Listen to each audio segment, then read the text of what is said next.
Do you want to provide better quest options for your players in between the main beats of the story? Help! A group of bandits is attacking the city! Ooh, yeah, I don't really care. In today's video, I'll briefly explain why you need better side quests, and then I'll teach you my 4-part system for creating unique and exciting side quests that still advance the plot without taking away player agency. I'm the Alpine DM, this is you, let's get to it. Here's why you need better side quests.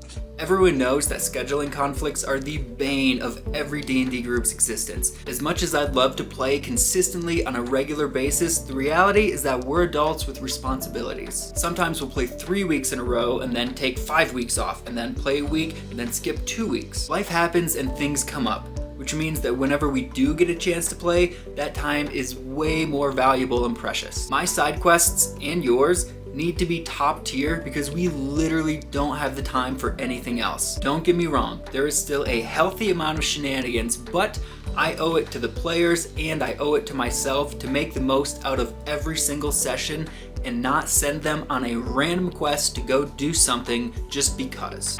Now I'm gonna break down the 4 steps that you can take to ensure that your side quests are not just filler episodes. Step 1, decide the type of quest. Now in general, every quest is going to fall into one of 5 categories, and you can get more specific and break it down, but that's kind of missing the point. By knowing the type of quest and having a clear goal, you will better understand the structure and how your players can progress through that quest. So here are the 5 quest types with little examples thrown in. Number 1, kill the monster. A troll has been stealing and eating children, and it's up to you to defeat it. Number 2, fetch quest. The troll's poison can only be cured with a specific flower that grows on top of the sacred mountain. Number 3, a protection quest. The troll is attacking the city. You must defend the civilians and evacuate the area. Number 4, exploration and investigation. We think the troll is creating its own economy, and we need you to find out some more information. And number 5, stealth and espionage. We need you to sneak into Troll Town without getting noticed and circulate this counterfeit gold to everyone you meet so that we can force inflation and sabotage their economy. Once you've decided on the type of quest, it's time to fill in a few more details.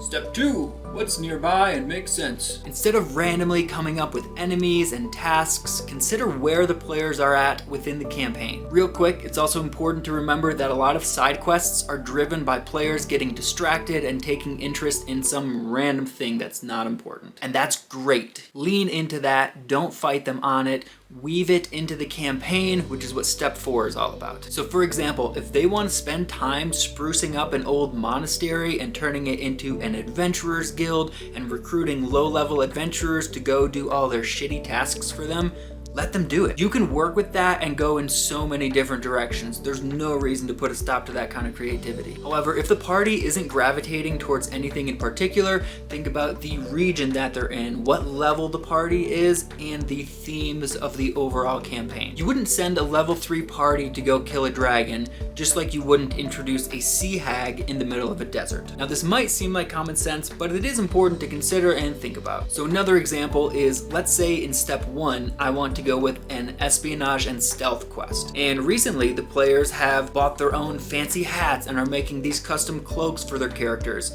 So I'm gonna use that plus the stealth mission, right? Now this is the perfect opportunity for them to use their new items that they went out of their way to create. They have an interest in these hats and these cloaks, and use that to infiltrate a royal ball to meet somebody or prevent some event from happening. Step 3, rough outline. Now that you have a better idea of what your quest might entail, it's time to put that all together into a rough outline. The specifics of this will kind of depend on how exactly you prepare your sessions, but here's 5 ideas to get you going for your outlines. Come up with a hook or introduction. How do they find out about this side quest? It could be through a character or an event or a rumor or a dream, anything like that. How is this introduced? What combat encounters will they face? Look over the stat blocks of the monster and write down anything that you might want to know at a quick glance, like their AC, their HP, or their attack bonus. Will there be social situations? Having a good grasp on any potential NPC interactions will keep your quest moving smoothly, and it'll make sure that your players stay engaged. Come up with scene descriptions. You're basically going to pre-render the scenes in your mind, so think about various locations that the players might visit during this quest. quests. Picture them in your head and write down a few specific details for each that you can look at as a reference for when you're actually describing these to the players. Decide DCs ahead of time. If you're gonna have any secret doors or traps or things that can be unlocked, think of the DC for that skill check ahead of time. Again, this is just gonna keep things moving smoothly, and even though it's not that difficult to do on the spot, it's just one less thing that you need to react to. Step 4, tie it into the main campaign. This final step is the real secret sauce for taking your side quest to the next level. The trick is to make it seem completely unrelated until the very end, or even better, a couple sessions into the future. There are varying degrees of this, and the idea is not to take away player agency or shoehorn them into the campaign that you want to see happen. No. What you're doing is introducing little tidbits of information so the players can help see the bigger picture more clearly. This can be either directly related or indirectly related. If it's directly related, then the bad guy or the main plot point is the primary driving force behind this quest. For example, the players might be hired to bring a bottle of expensive wine to a high lord in the next town, only to later find out that they were actually delivering a secret enchanted message to one of the bad guy's cronies. However, if it's indirectly related, then the main plot or bad guy is involved, but they're a little bit removed, almost like taking a step back. For example, if the players are hired to kill some gnolls that recently appeared and started attacking people, they might later find out that these gnolls escaped from a laboratory where the bad guy was experimenting on them. So the gnolls are attacking people because they're in new, unfamiliar territory and they're hungry, and that's just kind of what they do. But they are only there because of the actions of the bad guy. The biggest distinction between direct and indirect involvement